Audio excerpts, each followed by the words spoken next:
भारतीय शेयर बाजार आज 4 सितंबर को गिरावट के साथ बंद हुए।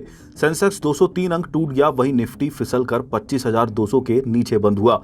हालांकि ब्रॉडर मार्केट से बाजार को सपोर्ट मिला। इसके चलते निवेशकों को दिन भर में सिर्फ करीब 23,000 करोड़ रुपए का नुकसान हुआ।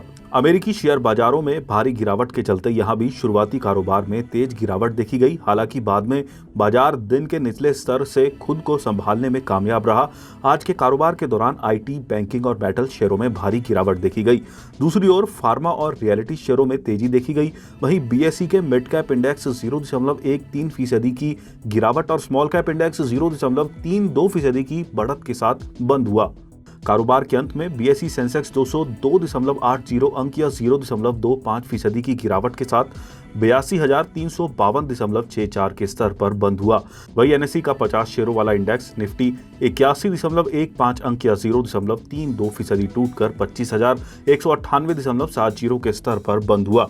बीएसई में लिस्टेड कंपनियों का कुल मार्केट कैपिटलाइजेशन आज 4 सितंबर को घटकर 465.31 लाख करोड़ रुपए पर पहुंच गया, जो इसके पिछले कारोबारी दिन यानी मंगलवार 3 सितंबर को 465.54 लाख करोड़ रुपए पर था। इस तरह बीएसई में लिस्टेड कंपनियों का मार्केट कैप आज करीब 23,000 करोड़ रुपए घटा है। 5 सितंबर को कैसी रह सकती है बाजार की चाल? जियोजीत फाइनेंशियल सर्विसेज के विनोद नायर का कहना है कि कमजोर अमेरिकी मैन्युफैक्चरिंग आंकड़ों से चेतावनी के संकेत अमेरिकी अर्थव्यवस्था में संभावित मंदी के बारे में चिंता को बढ़ा रहे हैं, जिससे घरेलू इंडेक्सों में गिरावट आई है। इसके अलावा सुस्त चाइनीज ग्रोथ संभावनाओं ने तेल की कीमत में गिरावट को 9 महीने के निचले स्तर पर पहुंचा दिया है। बाजार के लिए किसी घरेलू ट्रिगर्स की कमी के कारण अब बाजार की नजर ग्लोबल संकेतों पर रहेगी।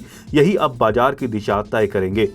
रेलिगेयर ब्रोकिंग के अजीत मिश्रा का कहना है कि कमजोर ग्लोबल संकेतों के कारण बाजार ने अपनी बढ़त का सिलसिला रोक दिया है और करीब 0.50% की गिरावट दर्ज की गई है। दूसरी एशियाई बाजारों की तरह अमेरिकी बाजारों में गिरावट के बाद निफ्टी इंडेक्स में भी गिरावट दर्ज की गई है। हालांकि कारोबारी सत्र के आगे बढ़ने के साथ ही हैवीवेट शेयरों में चुनिंदा खरीदारी ने नुकसान को कम करने में मदद मिली। इसके चलते इंडेक्स अंततः 0.3% की गिरावट के साथ 25,198 पर बंद हुआ।